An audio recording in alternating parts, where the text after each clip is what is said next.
电钻响，黄金万两。大家好，我是安装工小米。今天给实体店装一个淋浴房。看到这个实机蒙圈了，这么大一个实机，1.2米乘1.2米的实机，我还以为这个浴房就这么大。拆了包装一看，好，原来是个90乘1.1米的。这么大的品牌，它为什么不做一个标准型的实机呢？非得弄这么大，然后来切割，切下来不就浪费了吗？现在的品牌浴房价格也不贵，2000多。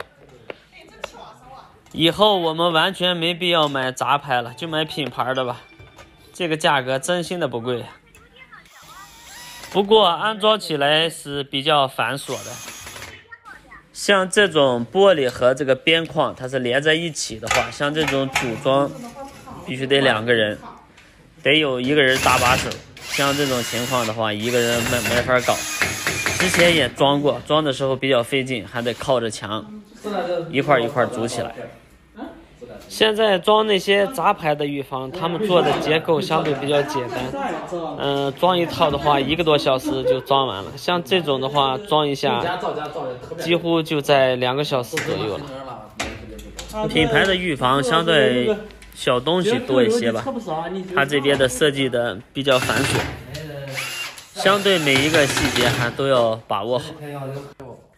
像这个就是边框里边要插一个挡水条，然后我们装推拉门的时候，那个门边上它还有一个挡水条。装好这个挡水条，然后我们再把上下的2个固定螺丝给它拧好。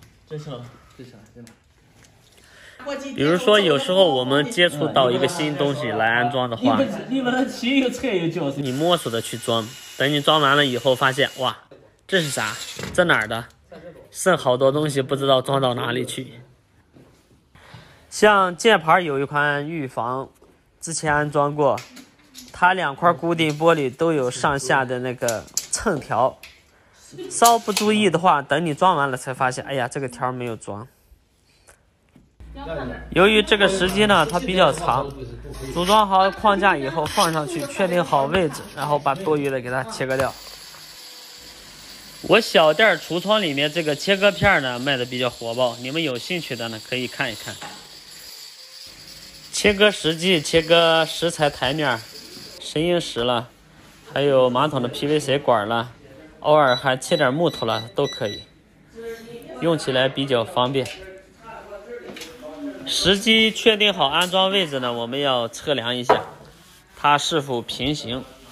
像一般卫生间它本身都做有坡度，平的几乎没有。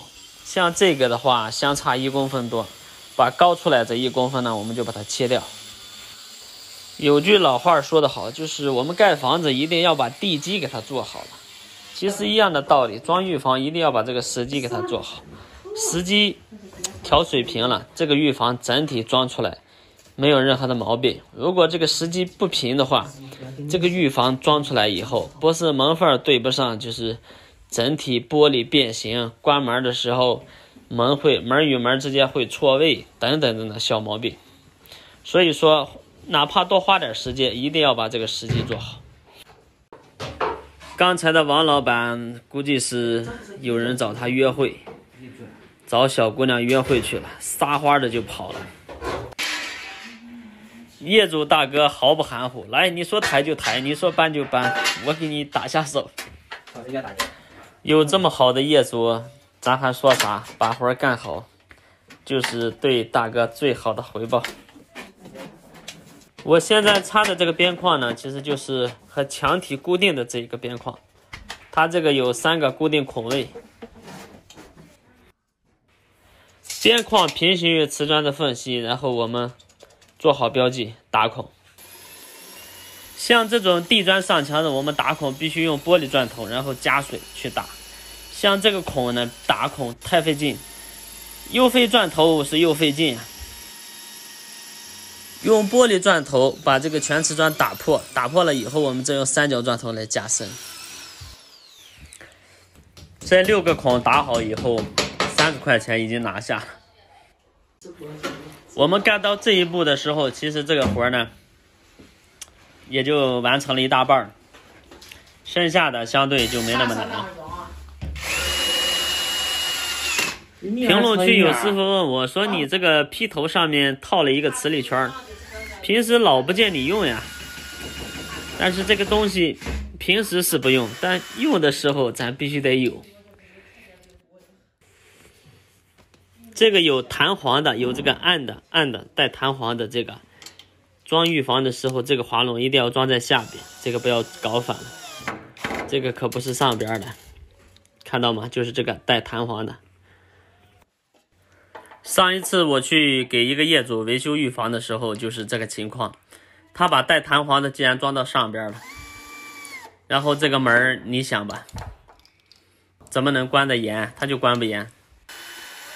他把带调节螺丝的装到下边了，然后没有什么间隙可以调，没法调。最后我拆了，给它重新反过来，这个预防就弄好了。当我们把这个滑轮都组装好了以后，过来发现，哎呀，摁不进去的时候，那第一反应呢就是上滑轮。我们把上滑轮的这个螺丝呢松一下，让它这个间隙变大，然后下面就可以推进去了。推进去以后，我们再把上面的这个螺丝呢稍稍再紧一下，稍微调紧一点，目的呢就是防止它安装的时候脱落。我们现在安装的这几个呢是一共8个，然后它是起到一个什么作用呢？就是限位缓冲。安装的位置呢全部都已经打好孔了，我们逐个的安装。安装这个的时候，我们一定要看一下它这个方向。很多师傅这个位置容易装反，类似于三角形的那个怎么说呢？上面的向上，下边的向下。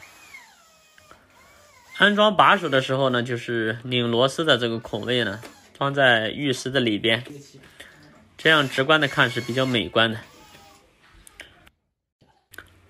这个品牌预防呢，它做的是2个胶塞，这2个胶塞塞进去，这个效果特别的好。其实这就是品牌的一个细节，点点滴滴的小细节。